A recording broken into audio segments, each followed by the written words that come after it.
Hello à tous, bienvenue sur notre église en ligne, qu'on puisse ce matin célébrer et adorer notre Dieu tous ensemble.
Qu'on puisse l'adorer pour qui il est, qu'on puisse vraiment rentrer dans sa présence.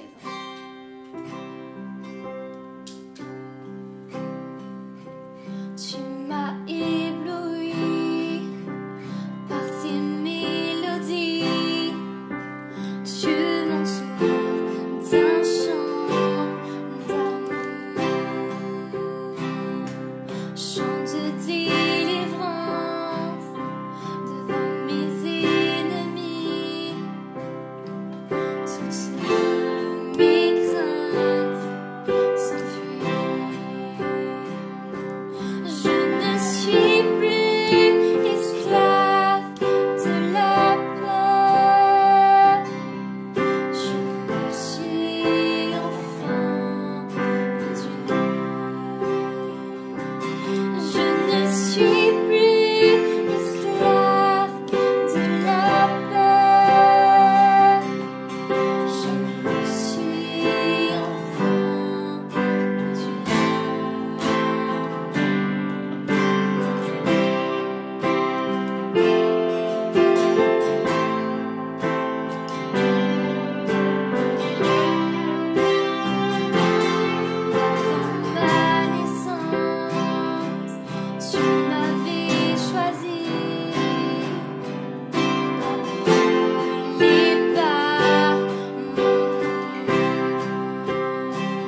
ta voix là où tu es, adore ton Dieu.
Seigneur, merci pour ces instants.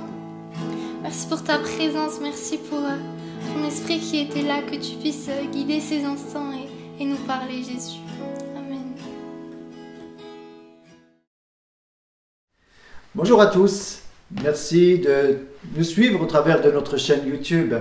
Ce matin, je voudrais vous saluer et prier que Dieu vous bénisse au travers de tous ces messages que nous pouvons apporter les uns et les autres. La dernière fois, nous avons parlé de roi David au travers du psaume 42 et 43. Nous disions que c'était une souffrance pour David d'être éloigné de la maison de Dieu. Je disais que pour le peuple juif, rechercher Dieu, chercher l'Éternel, c'est retourner à Jérusalem, dans la ville de paix, là où il y a la maison de Dieu, l'arche de l'Alliance. Avant de parler ce matin de ce passage que Dieu a mis sur mon cœur, de Néhémie, d'Esdras, mais particulièrement aujourd'hui de Néhémie, j'aimerais vous dire que ce n'est pas évident pour nous d'apporter ces messages, car plus nous les étudions, plus nous nous rendons compte qu'il y a beaucoup de détails qui méritent d'être dits, car chaque détail renferme une richesse. Alors, ce matin, par la grâce de Dieu, je voudrais vraiment aller plus loin dans ce que Dieu a mis sur mon cœur. Le titre de mon message de ce matin, c'est « Reconstruire la muraille de nos vies ». Le parallèle que je voudrais faire avec ce livre de Néhémie, c'est que nos vies ont besoin d'être entourées d'une muraille, une protection dont nous avons absolument besoin et qui est avant tout une protection pour nous. Cette protection est spirituelle également. La muraille servait de protection contre les ennemis, contre les agressions. Au travers d'elle, c'est la sécurité. On peut vivre à l'intérieur sans crainte. Nous sommes derrière une barrière de protection. Les enfants peuvent jouer, nous pouvons vivre tranquillement. Nous sommes à l'abri des dangers de l'ennemi. Aujourd'hui, dans notre société, nous sommes tellement exposés à beaucoup de difficultés, beaucoup de dangers de toutes sortes. Et bien souvent, nous nous retrouvons seuls. Seuls, comme je le disais la dernière fois, pour affronter des situations difficiles. Nous sommes comme Néhémie, au milieu des murailles détruites. C'est la confusion, c'est le chaos. Alors permettez-moi de donner un petit peu d'histoire biblique pour aller dans le cœur de mon message. Nous lisons cela dans 2 Rois 25 et verset 8. Le 7e jour du 5e mois, c'était la 10e année du règne de Nebuchadnezzar, roi de Babylone. Nebuzaradan, chef des gardes, serviteur du roi de Babylone, entra dans Jérusalem. Il brûla la maison de l'Éternel, la maison du roi, et toutes les maisons de Jérusalem. Il livra au feu toutes les maisons de quelque importance. Toute l'armée des Chaldéens, qui était avec le chef des gardes, démolit les murailles formant l'enceinte de Jérusalem. Voilà l'histoire de ce peuple. Alors, il y eut 3 déportations. Je vais lire sur mes notes.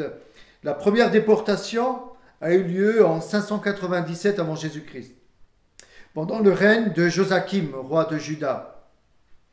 La Bible parle de 10 000 personnes déportées à Babylone après que le temple de Jérusalem eut été partiellement pillé et ses trésors amenés à Babylone. La seconde attaque a eu lieu en 587 ou 586 avant Jésus-Christ, pendant le règne de Sédécia, roi de Juda. La ville de Jérusalem est totalement rasée et ses habitants sont déportés. Je reviendrai dessus sans doute dans un prochain message. Le prophète Jérémie venait voir ce roi en lui disant « Arrête, va te rendre ». Et ce roi a persisté, et malheureusement, à cause de cela, il a payé cher. En 581 avant Jésus-Christ se déroule une dernière déportation des Israélites. Près de 20 000 personnes auraient été déportées à Babylone. Important de comprendre que Dieu, au travers de tout cela, reste aux commandes de l'histoire. Dieu est souverain. Il n'y a rien qui lui échappe. Il est assis sur son trône, il siège et il fait ce qu'il veut. Des fois, nous avons l'impression que les choses arrivent et que Dieu est absent. Mais j'aimerais dire qu'il n'y a rien qui échappe au contrôle de Dieu. À cause de la désobéissance du peuple, cette désobéissance où les prophètes vont devoir dire, voilà, à cause de cela, vous serez déportés à Babylone pendant 70 ans. Et c'est ce qui est arrivé. Le peuple est déporté. Triste.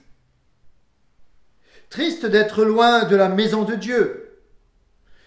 Et ce n'est pas de la faute de Dieu ce qui se passe. C'est simplement la conséquence d'avoir abandonné Dieu et même de l'avoir provoqué. J'aimerais revenir sur le psaume 137 que nous avions lu la dernière fois pour mieux comprendre la souffrance de ce peuple.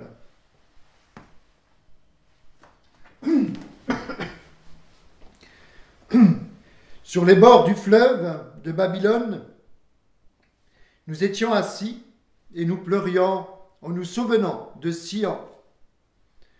Au sol de la contrée, nous avions suspendu nos harpes. Là, nos vainqueurs nous demandaient des chants et nos oppresseurs de la joie. Chantez-nous quelques-uns des cantiques de Sion. Comment chanterions-nous les cantiques de l'Éternel sur une terre étrangère? Si je t'oublie, Jérusalem, que ma droite m'oublie, que ma langue s'attache à mon palais, si je ne me souviens de toi, si je ne fais de Jérusalem le principal sujet de ma joie. Éternel, souviens-toi des enfants d'Édom.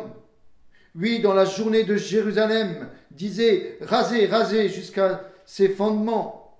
Fille de Babylone l'a dévastée, heureux qui te rend l'appareil, le mal que tu nous as fait, heureux qui saisit tes enfants et les écrase sur le roc. Quelle complainte, quelle souffrance. Je disais que le peuple a décroché quelque part. Il a accroché ses harpes, ses instruments sur le sol. Je disais, le sol pleureur près du fleuve était avec eux pour pleurer. Quelle souffrance d'être éloignés. Ils étaient moqués. Ce peuple leur disait, chantez-nous des cantiques, mais comment pouvons-nous chanter des cantiques alors que nous sommes oppressés? Malheureusement, il y a souvent dans nos vies des conséquences à nos actes et également le fait que nous faisions une vie sans Dieu, que nous prenons des engagements, des décisions sans consulter Dieu, cela peut amener de lourdes conséquences. Et bien souvent, Dieu est étranger à tout cela. Permettez-moi de dire ce matin que beaucoup de choses qui se passent dans l'histoire de notre monde, c'est simplement parce qu'il y a eu un abandon de Dieu et de sa parole et de ses commandements. Et je crois que certaines de nos difficultés proviennent du fait que nous n'avons pas suivi les conseils de vie de Dieu, comme un bon père qui pourrait conseiller ses enfants. Et pourtant, Dieu nous aime. Cela ne change rien à son amour. C'est simplement que certaines décisions que nous prenons sans Dieu, Dieu va laisser faire. Mais lorsque nous reconnaissons que nous nous sommes trompés, que nous nous repentons, que nous demandons sincèrement pardon à Dieu, Dieu nous viendra toujours en aide. Mais j'aimerais dire que malgré cela, la conséquence de nos actes ou de nos péchés nous suivront. Mais Dieu nous viendra en aide dans tout ce que nous allons traverser.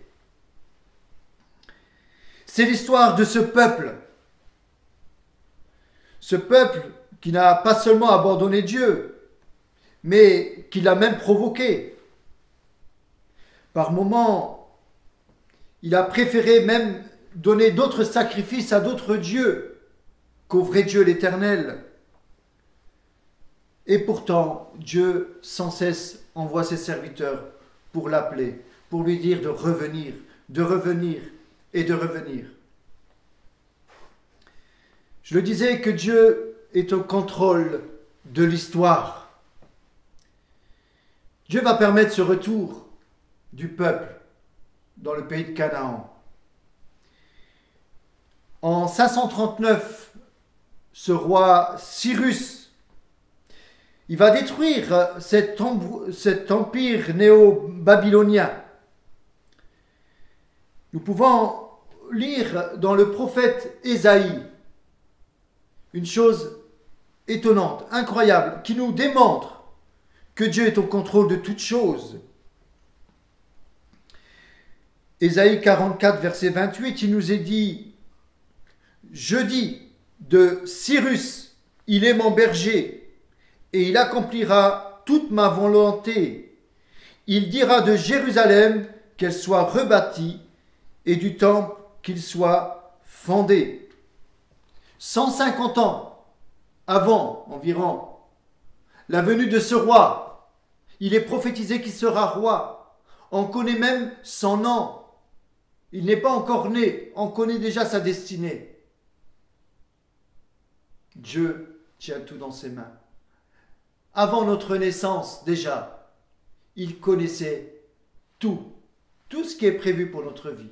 Et la Bible nous dit que nous sommes créés en Jésus-Christ pour de bonnes œuvres qu'il a préparées d'avance. Et chacune de nos vies a un plan précis. Nous devons y entrer. Dieu a déjà tout préparé pour nos vies. Mais c'est à nous de lui demander de nous mettre sur ce chemin qu'il a tracé pour nos vies. Dieu nous aime.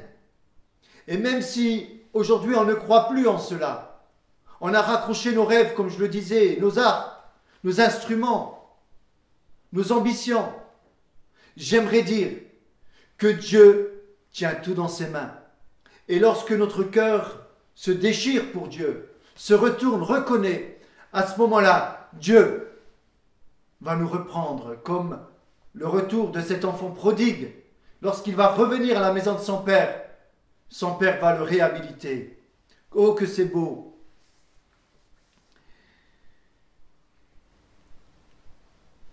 Alors, ce matin, je voudrais aller un peu plus loin dans cette idée que j'ai sur le cœur. Je le disais, il y a eu 3 retours, 3 étapes, 3 périodes. Alors, je voudrais faire un parallèle. Donc, je disais que le premier retour s'est fait sous la direction de Zorobabel et de Josué. Je ne parle pas de Josué, fils de Noun, je parle d'un autre Josué. Cela se situe en 538. Il y a à peu près, avant Jésus-Christ bien sûr, il y a à peu près 50 000 personnes qui sont revenues d'exil. Et c'est cette période que le temple a été rebâti. Il y avait le prophète Zacharie et Agé qui ont exercé leur ministère dans cette période. Je reviendrai dessus. Au travers de cette histoire de déportation, d'exil et de retour, beaucoup de prophètes sont intervenus et bien souvent, nous mélangeons les choses. Et c'est pour cela que j'ai voulu un petit peu donner quelques dates. Alors le premier retour va se faire sous Zorobabel et Josué. Le second retour s'est effectué à peu près en 457 sous Esdras. Esdras qui est sans doute celui qui a écrit ce livre. Le troisième retour est sous la direction de Néhémie. Alors, important de comprendre, et c'est l'idée de mon message, qu'au travers de ces 3 retours, il y a 3 leçons à en tirer. Premier, Zorobabel et Josué vont encourager à la reconstruction du temple. Premier point. Deuxième période, Esdras a stimulé la vie spirituelle, un réveil en quelque sorte du peuple, et va encourager à l'obéissance à la parole de Dieu, à la loi de Dieu. Troisième point, c'est Néhémie qui va encourager la reconstruction de la muraille. Alors je reviens en détail sur ces 3 points. Le premier point, c'est un retour à Dieu, reconstruire dans nos vies le temple de Dieu. Voilà pour avoir une vie heureuse. Cet enseignement, pas seulement pour nos vies, mais pour une vie d'église, pour notre société. Le premier retour à Dieu, c'est de reconstruire dans nos vies le temple de Dieu. Avant d'approfondir l'idée que j'ai sur le cœur, je voudrais déjà parler de l'idée première de ce passage. C'est une idée prophétique. Cette idée prophétique, c'est que d'après la tradition prophétique, la venue de Dieu est liée à la réédification du temple de Dieu. Aujourd'hui, on parle du retour de Jésus. Beaucoup vont donner toutes sortes de signes précédant sa venue. Et c'est vrai que nous pouvons voir certains signes qui nous annoncent son retour. Et certains, je dirais, dramatisent ou nous font peur au travers de cela. Mais j'aimerais dire qu'il y a un signe qui est sûr. C'est de regarder en direction de Jérusalem, l'horloge de Dieu. C'est tout simplement la reconstruction du temple de Jérusalem. Lorsque la construction du temple sera engagée, à ce moment-là, nous pouvons dire avec la parole de Dieu que Jésus est vraiment à la porte. C'est la même idée prophétique. Lorsqu'on parlait du temple de Dieu, c'était le Messie. Reconstruire le temple permettait au Messie de revenir. Et c'est dans l'idée aujourd'hui des Juifs, c'est pour ceux-là qui veulent à tout prix reconstruire le temple à Jérusalem, parce qu'ils savent que le Messie à ce moment-là peut revenir. Malheureusement, nous savons que notre Messie, c'est Jésus-Christ. Il a dit lui-même qu'il allait revenir de la même façon qu'il est parti. Mais pour nos amis juifs, cette révélation leur est encore voilée. Mais nous savons qu'un jour, ils reconnaîtront celui qui a été crucifié. Alors, le parallèle que je veux donner, c'est de reconstruire le temple de nos vies, le temple de la présence de Dieu en nous, reconstruire un autel. La Bible dit qu'aujourd'hui, nous sommes le temple du Saint-Esprit et que l'Esprit de Dieu habite en nous. Rebâtir dans nos vies la présence de Dieu et lui offrir nos vies, c'est comme un sacrifice de bonne odeur. La véritable adoration. Et pour ceux qui ne connaissent pas encore, lui faire cette prière et lui dire « Nous t'acceptons, viens dans ma vie » et de dire à notre âme « Mon âme, j'ai soif de toi, viens habiter dans ma vie ». Que nous puissions ce matin, au travers de ce premier retour à Dieu comme Zorobabel et Josué, revenir à la reconstruction ou à la construction d'une maison de Dieu, d'un temple en nous, la présence de Dieu qui vient habiter en nous. Le deuxième retour, c'est un retour à sa parole au travers d'Esdras. C'est revenir à une vie spirituelle, suivre les exigences de Dieu, pas seulement ses promesses. Beaucoup aujourd'hui, je le disais la dernière fois, veulent suivre les promesses de Dieu, quelque part veulent suivre la main de Dieu et ne comprennent pas que l'important c'est de suivre le cœur de Dieu. Et c'est seulement ensuite que la bénédiction va suivre. Parce que bien sûr, nous savons que Dieu est un bon Père et qu'il nous aime et qu'il nous bénit. Et beaucoup de personnes, et ça a été mon cas, nous venons à Dieu parce que nous avons de grands besoins. Et c'est juste et c'est très bien. Et dans ces moments de difficulté, nous laissons et nous permettons à Dieu d'agir dans notre vie. Et Dieu se manifeste. Et nous pouvons découvrir la main de Dieu. Et c'est seulement après que nous commençons à découvrir son cœur de Père, son amour et ce qu'il a pour nos vies. Mais si nous restons uniquement attachés à la bénédiction de Dieu, tôt ou tard, nous allons l'abandonner. Parce qu'il n'y a pas de fondement solide. Parce que notre vie chrétienne n'est pas basée sur une vraie relation avec Dieu, mais sur une religion même protestante évangélique. Nous avons besoin de rétablir le temple de Dieu et de rétablir, en second ordre, je dirais, un retour à sa parole. Comme le roi Josias, qui a retrouvé dans le temple, c'est dans les mêmes périodes, il a retrouvé un livre de la loi. Et grâce à cela, il a réformé. Il a pu faire des réformes et le peuple s'est humilié et revenu à ces lois de Dieu. Et Dieu les a bénis. Revenir à une vie spirituelle selon sa parole. Le troisième retour, c'est celui de Néhémie. C'est là où je voudrais mettre l'accent ce matin. C'est reconstruire les murailles, c'est-à-dire reconstruire une protection pour notre vie spirituelle, c'est-à-dire une vie d'église, comme dans le livre des Actes des Apôtres. En réalité, la muraille protège le temple de nos vies.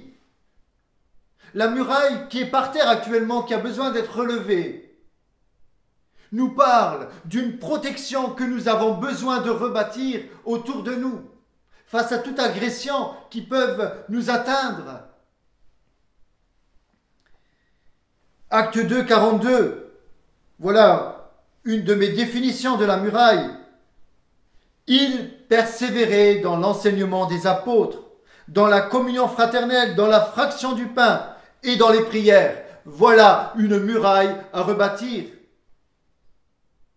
C'est important de comprendre que ces fondements-là ont été dès le départ de l'Église, de la construction de l'Église.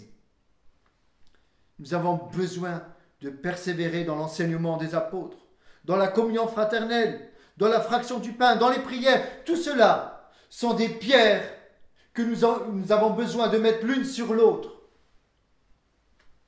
Je dirais que vivre seul sa foi ou seulement par Internet, c'est marcher au milieu des décombres. Tôt ou tard, nous avons besoin de venir auprès d'un corps, auprès des frères et sœurs, de vivre la fraction du pain et toutes ces choses dont la Bible nous enseigne. Certains vivent seuls leur foi parce qu'ils peuvent se dire « Mais moi, là où j'étais dans mon église, c'est les décombres. Toutes les pierres sont mises par terre. Les portes sont consumées par le feu. » Ça a été le constat de Néhémie. Néhémie a constaté le désordre, la pagaille, l'hécatombe.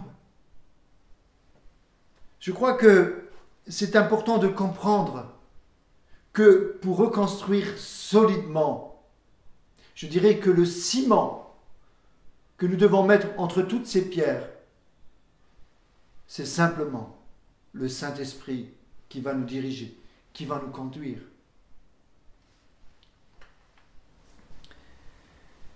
Prenons exemple ce matin sur Néhémie. J'aimerais ce matin insister sur l'importance de construire ou de reconstruire une muraille, c'est-à-dire une protection pour nos vies. Et croyez-moi, je pense qu'aujourd'hui, nous avons vraiment besoin de cette reconstruction. J'aimerais lire dans le chapitre 2, verset 11. Voilà comment va s'y prendre Néhémie pour la reconstruction. « J'arrivai à Jérusalem et j'y passai 3 jours. Après quoi, je me levai pendant la nuit avec quelques hommes, sans avoir dit à personne ce que mon Dieu m'avait mis au cœur de faire pour Jérusalem. Il n'y avait avec moi d'autres bêtes de somme que ma propre monture. Je sortis de nuit par la porte de la vallée et je me dirigeai contre la source du dragon et vers la porte du fumier, considérant les murailles et ruines de Jérusalem et réfléchissant à ces portes consumées par le feu. » Verset 17. Je leur dis alors, vous voyez, le malheureux état où nous sommes, Jérusalem est détruite, et ses portes sont consumées par le feu. Venez, rebâtissons la muraille de Jérusalem, et nous ne serons plus dans l'opprobre. Amen. Rebâtissons la muraille de Jérusalem et nous ne serons plus dans la souffrance, dans l'opprobre, dans la honte. Alors, ce matin, comment se protéger spirituellement? Chaque pierre de cette muraille qui est à terre, nous pouvons la considérer également comme des frères et des sœurs. Dans 1 Pierre 2, 4, nous pouvons dire « Approchez-vous de lui, pierre vivante, rejetée par les hommes, mais choisie et précieuse devant Dieu.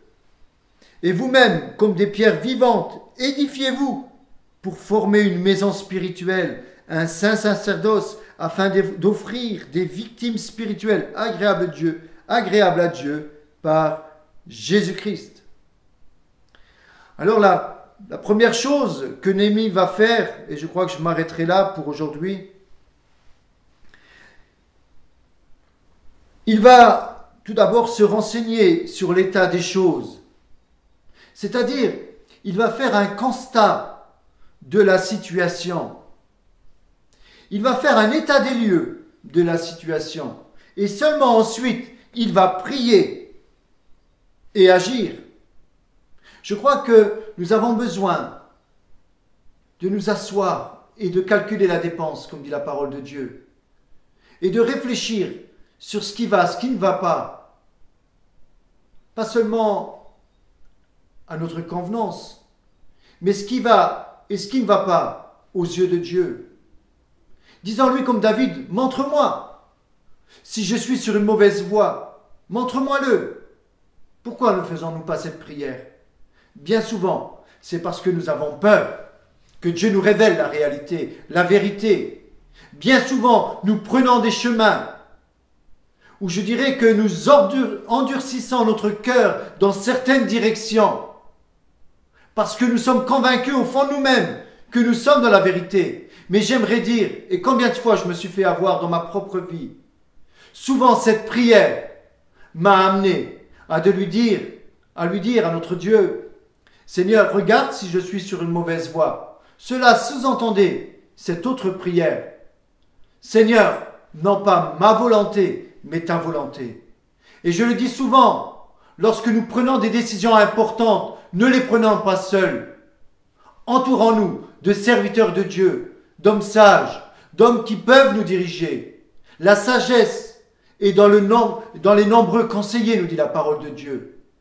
Alors ce matin, je vous invite vraiment à avoir une vie épanouie, une vie heureuse, mais de reconstruire ces murailles avec notre Dieu, faisant un constat de la réalité. Je termine. Bien sûr, il y aura 2 ou 3 suites, je ne sais pas. Mais voilà l'attitude de Néhémie. Quelle attitude exemplaire. La première, c'est que nous voyons que Néhémie est un homme de prière, rapide. Avant de répondre au roi, tout de suite il prie dans son cœur, « Seigneur, qu'est-ce que je dois dire ?» Et Dieu lui montre ce qu'il doit dire. Ayant ce réflexe, lorsque nous n'avons pas le temps de nous installer dans une vie de prière, face à des situations, prenons au moins le réflexe instantané de dire à Dieu, « Qu'est-ce que je dois dire? Qu'est-ce que je dois faire ?» Et Dieu va nous répondre. Mais voilà l'attitude de Néhémie. Il va tourner en silence. Il va venir 3 jours à Jérusalem. Il va constater, il va tourner en silence autour des décombres. Il va tourner en silence. Et dans ce silence, il va se dire comment reconstruire ces pierres, comment reconstruire ces portes. Je fais simplement un dernier parallèle. Je parlais de Jéricho. Les mauvaises murailles doivent être à terre. Jéricho, le peuple également en silence. Je crois qu'aujourd'hui le peuple de Dieu parle de trop. Quand je dis, excusez-moi de dire cela de cette façon, mais on partage trop nos problèmes à ceux qui ne doivent pas les écouter. Et cela peut être source de trahison. C'est important de comprendre que nous devons consulter Dieu. Je le disais, Jéricho C'était les mauvaises murailles. Le peuple a également tourné 6 fois autour des murailles et le 7e jour, 7 fois en silence. Et il y a un temps où la trompette va sonner. Et c'est à ce moment-là qu'il faudra crier et que les murailles vont s'écrouler. Ça a été le cas de Jéricho. Mais j'aimerais dire, dans nos vies, il y a certaines murailles qui doivent s'écrouler et il y a d'autres murailles, les bonnes, qui doivent être reconstruites. Amen. Que Dieu vous bénisse. Nous allons prier. Père, ma prière ce matin, c'est que tu puisses bénir tous ceux qui traversent ce genre de situation. Qu'ils se retrouvent au milieu de décombres dans leur vie d'église également. Tous ceux qui sont là dans l'opprobre, dans la souffrance, parce que les portes sont consumées par le feu, parce que les murailles sont à terre, parce qu'il n'y a plus de protection dans leur vie, ils sont exposés au mal, aux difficultés, aux agressions. Ce matin, ma prière, c'est Seigneur, bénis tous ces bien-aimés, et que tu puisses leur donner dans leur vie de bâtir avec toi. Merci Seigneur, parce que si nous pouvons bâtir avec dans une main la truelle, dans l'autre, nous avons l'épée qui est la parole de Dieu. Seigneur, même s'il y a de l'opposition, même s'il y a des difficultés, Seigneur, tu es au contrôle de toutes choses. Tu disposes le cœur des rois de ce monde, comme tu l'as fait pour Cyrus. Seigneur, simplement, parce que l'histoire est dans tes mains. Ce matin, merci de bénir tout ton peuple et de bénir tous ceux qui s'approchent de toi, dans le nom de Jésus. Amen. Je vous souhaite un bon dimanche et à très bientôt.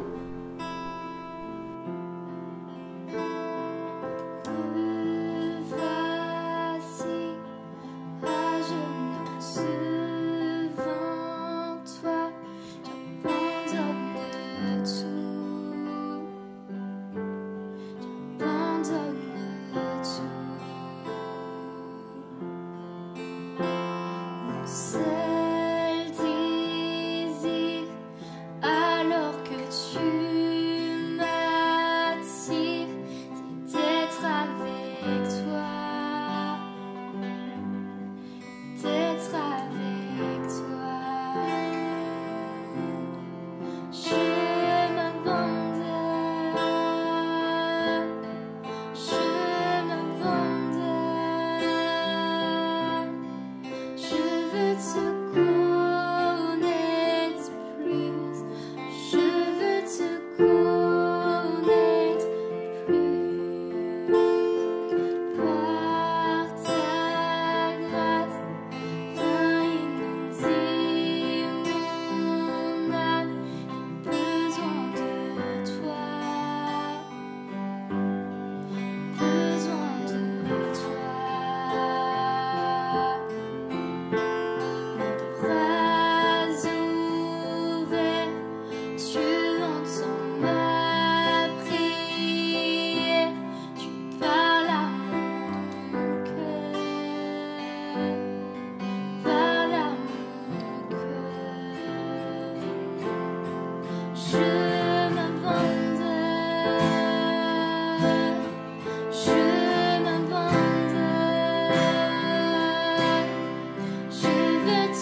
d'avoir été avec nous. Que Dieu vous bénisse et on se retrouve la semaine prochaine.